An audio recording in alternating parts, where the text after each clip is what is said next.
Assalamualaikum warahmatullahi wabarakatuh. Selamat malam.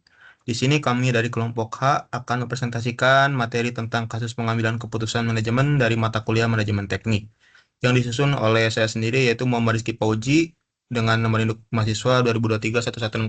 Kemudian, salam Bang.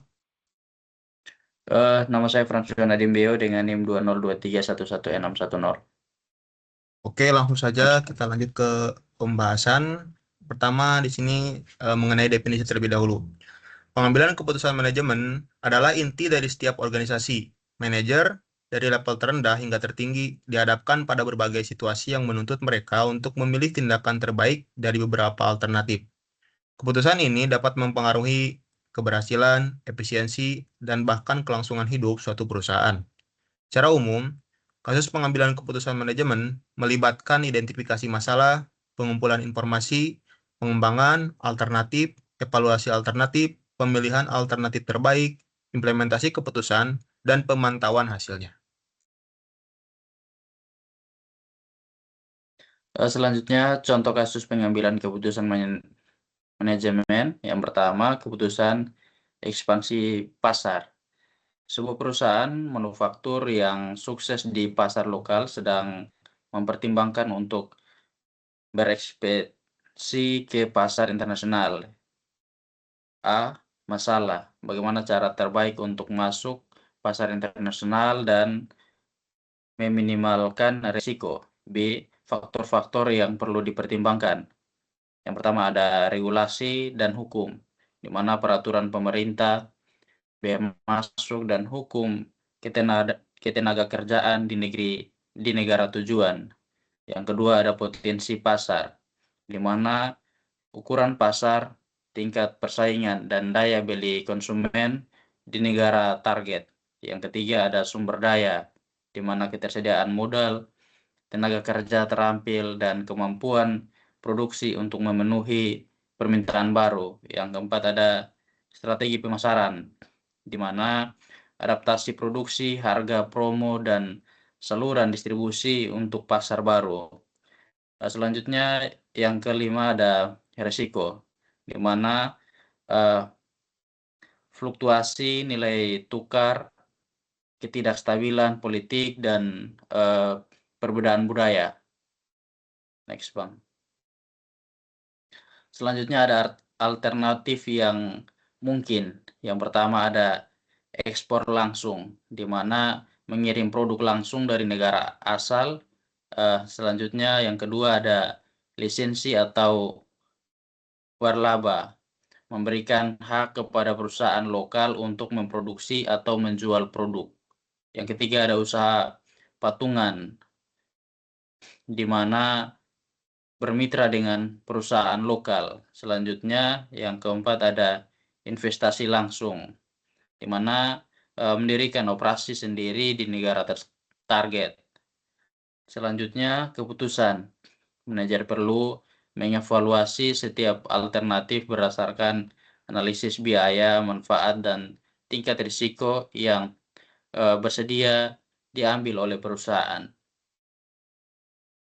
Oke, untuk Next, Bang. contoh kasus yang kedua yaitu keputusan investasi teknologi, di mana deskripsinya yaitu sebuah perusahaan retail menghadapi penurunan penjualan karena persaingan dari e-commerce.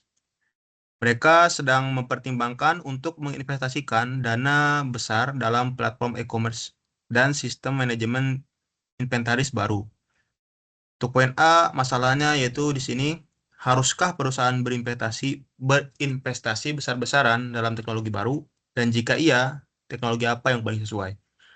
Kemudian untuk faktor-faktor yang perlu dipertimbangkan, yang pertama yaitu ada analisis biaya manfaat, artinya perkiraan biaya implementasi, pemeliharaan, dan pelatihan dibandingkan dengan potensi peningkatan penjualan dan efisiensi operasional. Kemudian faktor yang kedua yaitu kompetitor, meliputi teknologi yang digunakan oleh pesaing dan strategi mereka. Kemudian yang ketiga yaitu kebutuhan pelanggan, meliputi preferensi pelanggan dalam berbelanja online dan pengalaman pengguna yang diharapkan. Kemudian yang keempat yaitu integrasi sistem, di mana kemampuan sistem baru untuk berintegrasi dengan sistem yang sudah ada. Kemudian yang kelima yaitu pelatihan karyawan. yang meliputi kesiapan dan kemampuan karyawan untuk mengoperasikan teknologi baru. Adapun alternatif yang memungkinkan, yang pertama yaitu mengembangkan sendiri platform e-commerce.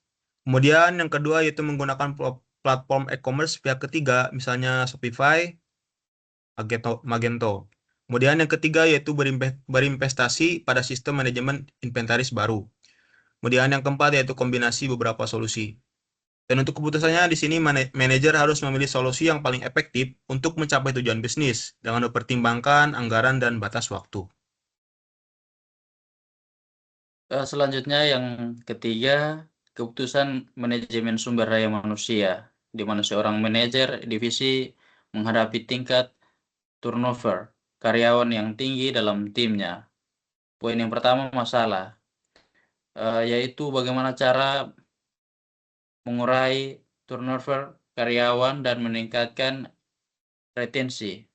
Poin yang kedua, poin berikutnya, faktor-faktor yang perlu dipertimbangkan, di mana yang pertama penyebab turnover, gaji yang tidak kompetitif, kurangnya peluang perkembangan karir. Selanjutnya ada budaya kerja yang buruk. Selanjutnya ada beban kerja berlebih atau manajemen yang tidak efektif. Yang kedua, keputusan karyawan, yaitu survei kepuasan, exit interview, dan umpan balik langsung. Yang ketiga, biaya turnover, di mana biaya rekrutmen, pelatihan karyawan baru, dan hilangnya produktivitas. Next, Bang. Alternatif yang mungkin yaitu yang pertama, meninjau kembali struktur gaji dan tunjangan. Yang kedua, meningkatkan program pelatihan dan pengembangan karir. Yang ketiga, memperbaiki budaya perusahaan dan lingkungan kerja. Yang keempat, menerapkan kebijakan kerja yang lebih fleksibel. Misalnya, kerja remote, selanjutnya jam kerja fleksibel. Yang kelima, memberikan pengakuan dan penghargaan kepada karyawan.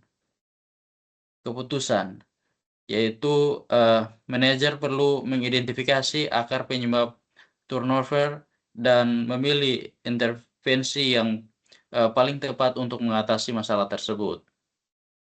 Next, Bang.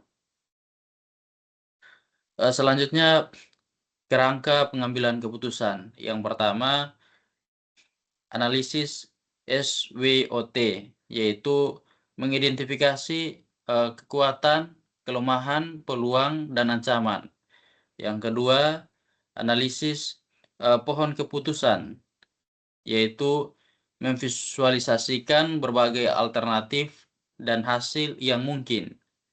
Poin yang ketiga, matriks keputusan, yaitu memberikan skor kepada setiap alternatif berdasarkan kriteria tertentu. Yang keempat, pendekatan rasional, yaitu mengumpulkan dan menganalisis semua data yang relevan sebelum membuat keputusan. Poin yang kelima, pendekatan heuristik, yaitu menggunakan aturan praktis atau pengalaman masa lalu untuk membuat keputusan cepat, seringkali dalam situasi yang kurang jelas. Oke, adapun kesimpulan dari pembahasan yang telah kami sampaikan barusan, jadi dapat diambil kesimpulan bahwa pengambilan keputusan yang efektif adalah keterampilan yang krusial bagi setiap manajer atau keterampilan yang penting. Dengan memahami berbagai jenis kasus dan menggunakan kerangka kerja yang tepat, manajer dapat membuat keputusan yang lebih baik dan lebih terinformasi yang pada akhirnya akan menguntungkan organisasi.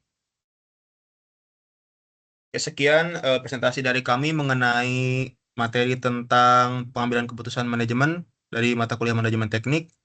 Mohon maaf apabila ada salah pengucapan dan salah kata selama presentasi berlangsung. Terima kasih. Wassalamualaikum warahmatullahi wabarakatuh. Selamat malam.